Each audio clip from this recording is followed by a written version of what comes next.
Ontem eu tive um dos dias mais ruins do ano, até o momento. Tudo que eu tava fazendo durante o dia foi dando errado.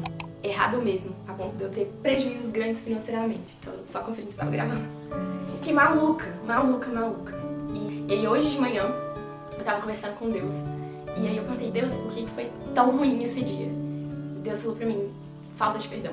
E aí eu comecei a refletir que no dia anterior a ontem, eu tive uma situação com uma pessoa que me ofendeu muito e que trouxe, assim, à tona uma montanha de problemas emocionais, assim, uma catarse emocional a respeito de rejeição.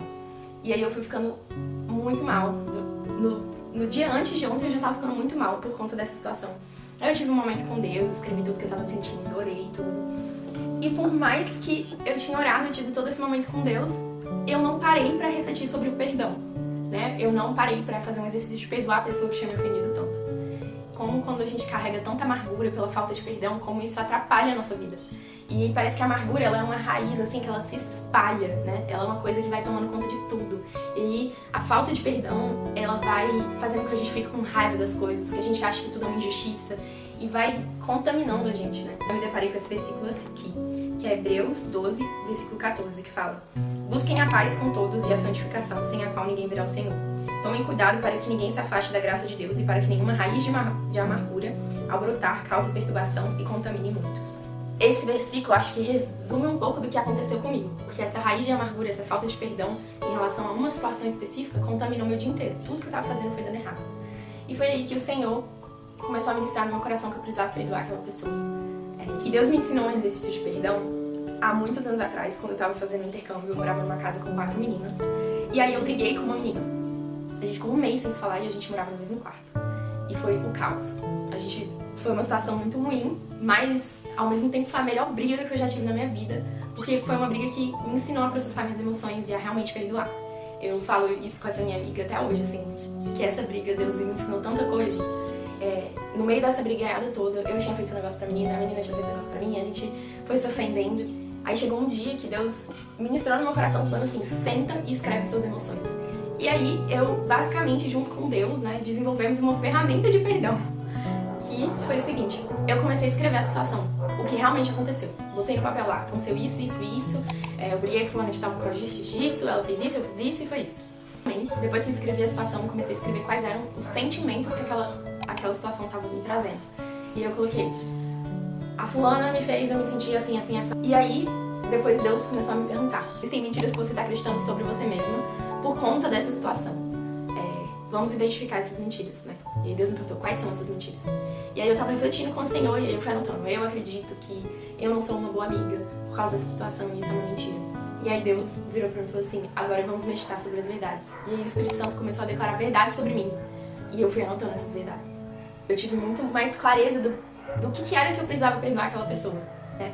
E aí eu fui escrevendo, eu perdoo fulano por ela ter feito eu me sentir assim, de tal e tal forma, por isso que aconteceu. Eu declaro que essa situação não tem o poder de atingir a minha identidade, de ministrar mentiras sobre a minha identidade.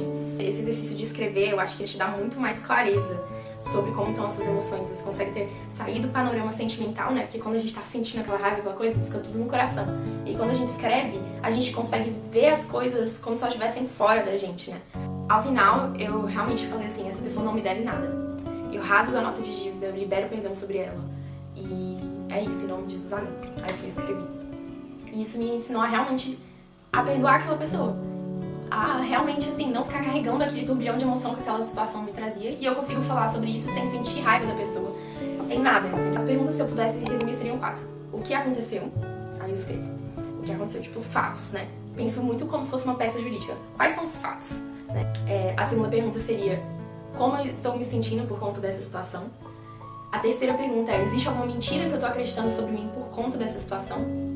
E a quarta pergunta seria, quais são as verdades de Deus sobre mim e sobre essa situação? Não é uma pergunta, mas o prompt final seria realmente escrever algo de perdão para essa pessoa, com base nos sentimentos que você sentiu, com base nos fatos, nas mentiras que você acreditou, e você escrever como se fosse uma carta de perdão. E isso é fantástico. Eu fiz isso com várias situações na minha vida e realmente, assim, me libertou muito. E aí, hoje de manhã eu fiz justamente esse exercício. Eu fiz de uma forma pocket, assim, lembrei da situação da pessoa que tinha me magoado e falei, né, declarei perdão sobre ela, falei o sentimento que ela me trouxe, né, em voz alta, e orei por ela, falei, Deus, eu perdoa essa pessoa. E isso me trouxe, assim, mais leveza, porque eu tava com tanta raiva dentro de mim, eu tava carregando tanta amargura, que eu não queria ficar perto de ninguém, eu tava com raiva de todo mundo ao meu redor, por conta de uma situação isolada. Esse seria, assim, meu passo a passo do perdão. E eu fico pensando muito, assim, sobre esses encerramentos de estações, sabe? Eu acho que existe algo, pra mim, né, na minha perspectiva cristã e tal, toda vez que tem uma mudança de estação da natureza, eu também sinto que Deus vai mudando as coisas espiritualmente, assim, minha teoria. Acho que a gente tá entrando no inverno, né, em Brasília. Eu acho que é inverno, se não é inverno é outono, e daí no outono vai pro inverno. Alguma coisa assim, mas tá mudando a estação, o clima tá mudando, tudo tá mudando, tá ficando mais frio. E o fato da gente estar fazendo uma mudança de país, né, uma mudança de localidade, que vai influenciar nos relacionamentos, que vai influenciar tanta coisa, me faz refletir sobre como eu estou deixando as coisas aqui no Brasil. E se existem coisas que eu preciso perdoar, se existem coisas que eu preciso deixar pra trás pra ir emocionalmente mais forte pra essa nova estação, pra essa nova temporada. Até porque essa vida de mudança de país, você precisa ter uma resiliência emocional muito grande pra poder viver essa mudança. Porque é complicado você ser um estrangeiro em outra nação. E eu acho que para que a gente se torne emocionalmente mais forte, a gente precisa limpar as nossas pontes com o passado, né? A gente precisa limpar a nossa história. Também nessa reflexão de perdão e tudo, eu comecei a refletir sobre a minha relação com a minha igreja. Porque esse ano vai fazer 13 anos que eu me converti, que eu tô nessa igreja. E aí eu comecei a refletir como foi esses 13 anos. Junto com o Senhor. Tudo isso porque há uma semana atrás eu estava mencionando algumas coisas que estavam me incomodando a respeito de igreja em si.